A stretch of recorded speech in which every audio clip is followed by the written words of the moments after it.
আসসালামু আলাইকুম সবাইকে স্বাগতম জানাচ্ছি মালয়েশিয়া নিউজ 24 চ্যানেলে। প্রিয় ভাইয়েরা, মালয়েশিয়া ইমিগ্রেশন পার হতে কি কি জিজ্ঞেস করে এবং আপনারা প্রশ্নের উত্তর কিভাবে দিবেন এই ব্যাপারে আজকে আমি আপনাদের সামনে বিস্তারিত তুলে ধরবো। তো আমি আগেই বলে নেব, আপনারা যারা আমার চ্যানেলটিকে এখনো সাবস্ক্রাইব করেননি অবশ্যই চ্যানেলটি সাবস্ক্রাইব করে দিয়ে আমাদের পাশে থাকবেন। তো মালয়েশিয়া আপনার ইমিগ্রেশন অর্থাৎ মালয়েশিয়ায় নামার পর বিমান থেকে সরাসরি আপনাকে যেখানে গার্ডরা আছেন তারা সর্বপ্রথমে যেটি জিজ্ঞেস করবেন যে আপনার ব্যাংক স্টেটমেন্ট বা ক্রেডিট কার্ড বা প্রয়োজনীয় নগদ অর্থের কোনো প্রমাণ আছে কিনা বা আপনার কাছে কোনো টাকা পয়সা আছে কিনা। আপনাকে সেটার ক্লিয়ারলি উত্তর দিতে হবে, কারণ সে দেশের যে ইমিগ্রেশন যে প্রশ্নগুলো এটা খুবই কঠিন হয়ে থাকে। আপনি যদি একটু ভুলভাল উত্তর দেন তাহলে সরাসরি আপনাকে বাংলাদেশে পাঠিয়ে দিবে।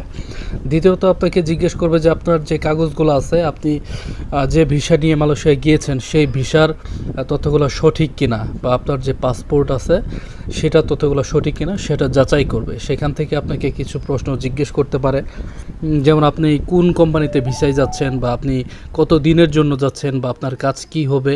তো আপনার যেই কাজের জন্য যাচ্ছেন বা যেই ভিসা নিয়ে যাচ্ছেন সেই কথাই কিন্তু আপনাকে বলতে হবে, এবং পাসপোর্ট এবং আপনার বিস্তারিত তথ্য সব কিছু আপনার জানা থাকতে হবে। যদি আপনার কাছ থেকে পাসপোর্ট নিয়ে তারা জিজ্ঞেস করে তাহলে অবশ্যই আপনি সঠিক উত্তর দিবেন, তারপরে কিন্তু আপনারা ইমিগ্রেশনটা পার হতে পারবেন। তৃতীয়ত হচ্ছে যে আপনার কাছে কোনো ওষুধ বা অন্যান্য কোনো মানে বাংলাদেশি টাকা বা অন্য কিছু আছে কি না, ঠিক আছে। তো আপনার কাছে যদি এগুলো থাকে, বাড়তি কোনো টাকা পয়সা থাকে, তাহলে অবশ্যই আপনার সেগুলোর স্টেটমেন্টগুলো নিয়ে যেতে হবে। কারণ হচ্ছে যে মালয়েশিয়া এতটাই স্ট্রং করেছে এখন যে আপনি যদি একটা কাগজও নিয়ে যান তো সেইখানেও কিন্তু আপনার অবশ্যই সেটার প্রুফ দেখিয়ে নিয়ে যেতে হবে যে এটা আপনার। আপনি যে বাংলাদেশ থেকে গিয়েছেন, আপনি যেই কোম্পানিতে কাজ করবেন সেই কোম্পানির ওয়ার্ক পারমিটটা আছে কিনা আপনার কাছে, এটাও তারা জিজ্ঞেস করতে পারে।